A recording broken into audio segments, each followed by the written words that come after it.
সবাইকে স্বাগত জানাচ্ছি আজকের আমাদের এই ভিডিওতে। থাম্বনেল দেখে অনেকে বুঝতে পেরেছেন যে আমরা আসলে কথা বলবো কি নিয়ে। আমরা কথা বলতেছি এমন একজন ব্যক্তিকে নিয়ে যিনি আমার আপনার সবার একজন জনপ্রিয় নায়ক। তিনি কিছুদিন আগেও অনেক সুন্দর সুন্দর মুভি করেছেন, ভবিষ্যতে করবেন কিনা জানি না, বাট তিনি মুভির থেকে যে বেশি জনপ্রিয় হয়ে গেছেন এখন তামিলনাড়ুতে বা পুরো বিশ্বে এখন তার নাম ডাক শোনা যাচ্ছে, সে হচ্ছেন থেলাপতি বিজয়।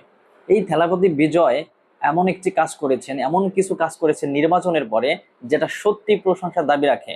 তার মধ্যে উল্লেখযোগ্য হচ্ছে, আপনারা সবাই জানেন যে ইন্ডিয়াতে পশ্চিমবঙ্গে বিজেপি জিতেছে, ওইখানে কংগ্রেস মমতার দল হেরে গিয়েছে। তো ফলে কি হয়েছে, কলকাতাতে তো হিউজ পরিমাণের এক মুসলমানের একটা অংশ আছে বা বাস করে থাকে বাঙালি।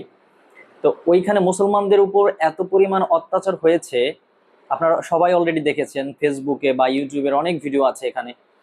তো ওইখানে মুসলমানদের উপর এত অত্যাচার করা হয়েছে যে মসজিদের ভিতরে নামাজরত অবস্থায় মুসলমানকে বের করে দেওয়া হয়েছে মেরে ধরে। এটা কেন ভাই? আবার হচ্ছে মুসলমানদের ঘর বাড়ি ভাঙা হয়েছে, মুসলমানদের ঘরে ভিতরে গিয়ে অত্যাচার করা হয়েছে, মেয়েদের অত্যাচার করা হয়েছে। কিন্তু থেলাপতি বিজয় তামিলনাড়ুতে এমন কিছুর আবির্ভাব করছেন যে তিনি সরাসরি হুমকি দিয়েছেন, যদি তামিলনাড়ুতে কোনো মুসলমানকে হুমকি বা অত্যাচার করা হয় তাহলে কোনো হিন্দুকে ছাড় দেওয়া হবে না। মানে তার একজন মুখ্যমন্ত্রী এমন একটি উদ্যোগ নেবেন, মুসলমানদের পক্ষে আসবে বা তিনি ধর্মনিরপেক্ষভাবে কথা বলবেন ইন্ডিয়ার মাটিতে বসে, এটা ভাই সত্যি প্রশংসা দাবি রাখে। থেলাপতি বিজয় শুধু নায়ক না, তিনি রাজনীতি অঙ্গনে যে কাজ করছেন তিনি আসলে সত্যিকারের হিরো, তিনি আসলে সুপার হিরো। থেলাপতি বিজয়ের একটা মুভি আছে সুপার হিরো নামে। তো সুপার হিরোর বিষয়টা এরকম ছিল যে তিনি মানে মানুষের উপকার করতেন বা অন্যায়ের প্রতিবাদ করতেন, কিন্তু তিনি কখনো সামনে ফেস শো করতেন না। কিন্তু এখন আমরা এই থেলাপতি বিজয়কে সরাসরি দেখতেছি যে যিনি সুপার হিরোর মতো এই কাজ করছেন। আমরা এইরকম কিছুই আবির্ভাব দেখতে চাই। থেলাপতি বিজয়ের আরেকটি উল্লেখযোগ্য কাজ হচ্ছে, স্কুল কলেজের আশেপাশে কোনো মদের দোকান থাকা যাবে না। এটি কিন্তু সত্যিই দরকার। এবং ইতিমধ্যে তিনি 717টি মদের দোকান বন্ধ করে দিয়েছেন। তাহলে ভাবা যায় যে সে 2 দিন হইল না ভাই আইসে, যে একজন মুখ্যমন্ত্রী হয়ে তার মধ্যে এমন কিছু কাজ করছেন যেটা সত্যি প্রশংসার দাবি রাখে।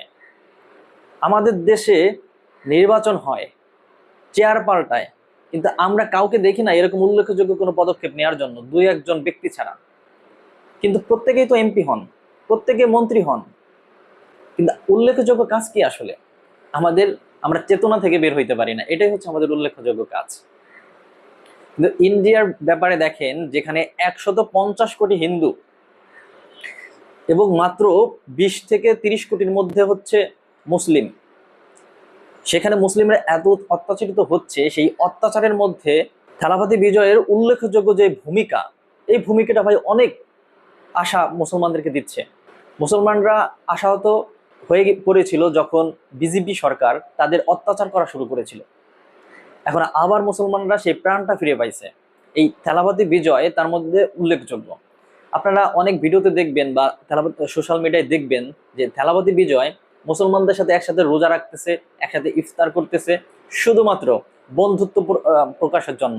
বা তিনি বোঝাতে চাচ্ছেন যে ধর্ম নিয়ে কোনো রাজনীতি না, যার যা ধর্ম শেষে পালন করুক, কিন্তু শান্তিপূর্ণভাবে পালন করুক, কোনো ধর্মে যেন উগ্রপন্থী না হয়।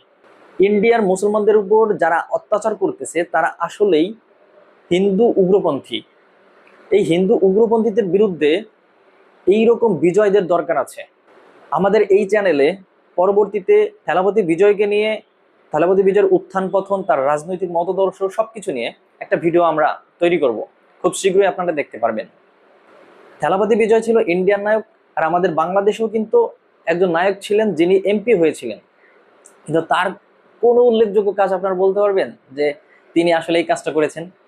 কোনো কাজই দেখাইতে পারবো না আমরা। তো এটাই হচ্ছে আমাদের নায়কদের আর তাদের নায়কদের মধ্যে পার্থক্য, বা ইন্ডিয়ান নায়কদের মধ্যে পার্থক্য। থেলাপতি বিজয় এইরকমই কাজ করে যাক, আমরা সেটাই চাই। হয়তোবা তিনি ইন্ডিয়ার একজন মুখ্যমন্ত্রী, আমাদের বাংলাদেশের কোনো উপকার আসবে না, কিন্তু আমরা চাই তার এই জিনিসগুলো দেখে বাংলাদেশে এরকম কিছু রূপান্তর ঘটুক। যেটা সম্ভব। ক্ষমতা আপনার হাতে ভাই, ক্ষমতা অ্যাপ্লাই করার দায়িত্ব আপনার। আপনি যদি ক্ষমতাকে সঠিকভাবে অ্যাপ্লাই করেন তাহলে দেশ চেঞ্জ করার কোনো ব্যাপার না।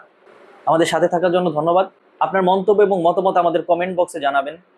মত প্রকাশের স্বাধীনতা আপনার রয়েছে, আপনি যা কিছু ভুল ত্রুটি হোক আপনি সেখানে তুলে ধরতে পারবেন। ধন্যবাদ জানাচ্ছি এবং পরবর্তী ভিডিও দেখার আমন্ত্রণ জানাচ্ছি।